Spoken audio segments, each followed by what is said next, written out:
Hello friends, कसे आहात तुम्ही सगळे? आय होप तुम्ही सगळे छानच असाल. तर आजची अतिशय खूप अर्ली मॉर्निंग आहे असं म्हटलं तरी चालेल. आणि आज आम्ही चाललो आहोत आमच्या एका ड्रीम डेस्टिनेशनला. आणि खूप सुंदर अशी ही कंट्री आहे. ज्यांनी व्हॉट्सअपवर बघितलं असेल, इंस्टाग्रामवर बघितलं असेल, त्यांना आता कळलंच असेल की आम्ही कुठे चाललो आहोत ते. तर आम्ही चाललो आहोत आमची 7वी कंट्री सोबत, म्हणजेच स्वित्झर्लंडला. अगदी लहानपणापासून बघितलेलं हे स्वप्न आहे की स्वित्झर्लंडला एक दिवस जायचंच. आणि आज खरंच तिकडे जायला मिळतं आहे. तर खूप जास्त आनंद होत आहे. आणि खूपच लवकर आम्ही एअरपोर्टवर येऊन बसलो. घरातून पुण्यातून ऑलमोस्ट 3 वाजताच निघालो होतो आम्ही. आणि 6 ते 7 वाजता आम्ही इथं येऊन पोचलो, कारण आमची 10:15 वाजताची फ्लाईट होती. पण इथं आल्यानंतर आमच्या लक्षात आलं ती जी फ्लाईट आहे ती डिले आहे, कारण जे मिडल ईस्टमध्ये युद्ध चाललं होतं त्यामुळं ती फ्लाईट डिले झालेली आहे. आणि आम्हाला खूप वाईट वाटलं. त्याचं कारण असं आहे की आमची फ्लाईट होती, म्हणजे कनेक्टिंग फ्लाईट होती. आम्हाला जायचं होतं मुंबईमधून दुबईला. दुबईमध्ये 4 ते 5 तासाचा गॅप होता. आणि परत त्याच्यानंतर तिथून आमची दुबई ते झुरिक अशी फ्लाईट होती. तर इमिरेट्सचा आमचा फर्स्टच एक्सपिरियन्स आहे, त्यामुळे खूप जास्त एक्सायटेड आहे. त्यांनी काय काय दिलं ते बघत आहे. हेडफोन्स आहेत, त्यानंतर ब्लँकेट दिलं होतं, आणि याच्यामध्ये ना पिलो आहे. आणि फर्स्ट टाईम ॲक्च्युली आमचा इमिरेट्सचा एक्सपिरियन्स आहे. आणि ही मस्त जबरदस्त फ्लाईट वाटली. पिलो वगैरे तर मी फर्स्ट टाईमच बघितली इथे. आणि हेडफोन्स पण एकदम छान आहेत, एकदम क्वालिटी आहे. आणि पण आमचे किती तास वर्थ आहेत? 11, 12, 1, 3 तास. आधी गेलं असतं तरी पण तेच ना, वर्थ होते आपल्याला. दुबईचा वेळ गेला ना तुझा. दुबईमध्ये you have to spend some time. तुला काही पटकन राहू शकतो, मला काय मिळणार नाही.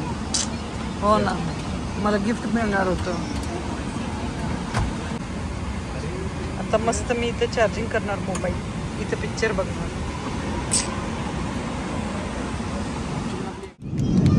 मस्त याच्यामध्ये काजू आहे. आणि मी इमिरेट्सची एकदम मस्त पहिल्यांदा बघितलं, इतकं छान आहे ना. खूप छान लंच आहे, एकदम टेस्टी. तर मुंबई ते दुबई हा प्रवास आमचा छान झाला. पण फक्त एकच खंत होती की आम्हाला ते मध्ये जे 4-5 तास मिळणार होते दुबईमध्ये टाईम स्पेंड करायला, तर ते मिळणार नाहीत, कारण थोडीफार शॉपिंग करायची होती. आणि पुढची फ्लाईट पण वेळेत मिळेल का, ती पोस्टपोन होईल का, किंवा ह्या सगळ्या गोष्टी होत्याच. तर नाश्ता आम्ही मुंबईमध्ये केला होता, लंच आम्हाला दुबईमध्ये करायचा होता, आणि डिनर जे आहे ते स्वित्झर्लंडमध्ये. अर्थात लंच आम्ही दुबईमध्ये केला, पण फ्लाईटमध्ये केला.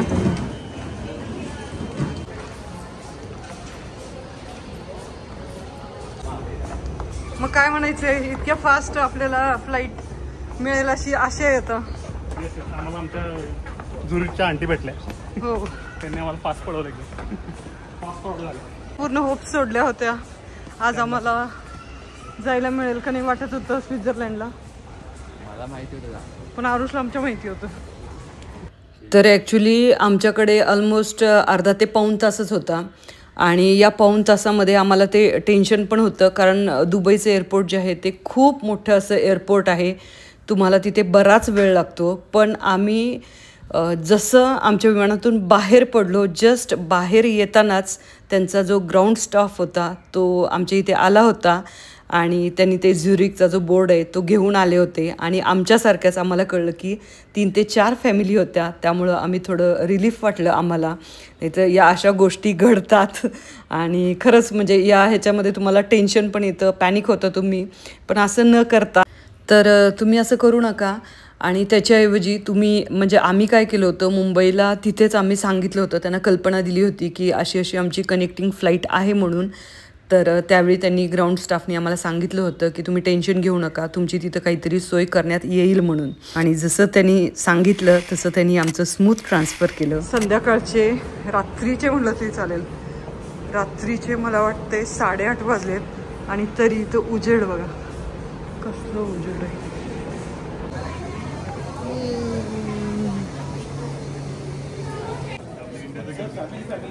मग काय ते. आणि इथं बरेचसे जण सगळे मराठीतूनच बोलत आहेत, त्यामुळे असं वाटतं महाराष्ट्रातच आहे. आणि इथं गर्दी एवढी मोठी, भली मोठी रांग आहे, इंडियासारखीच सेम टू सेम.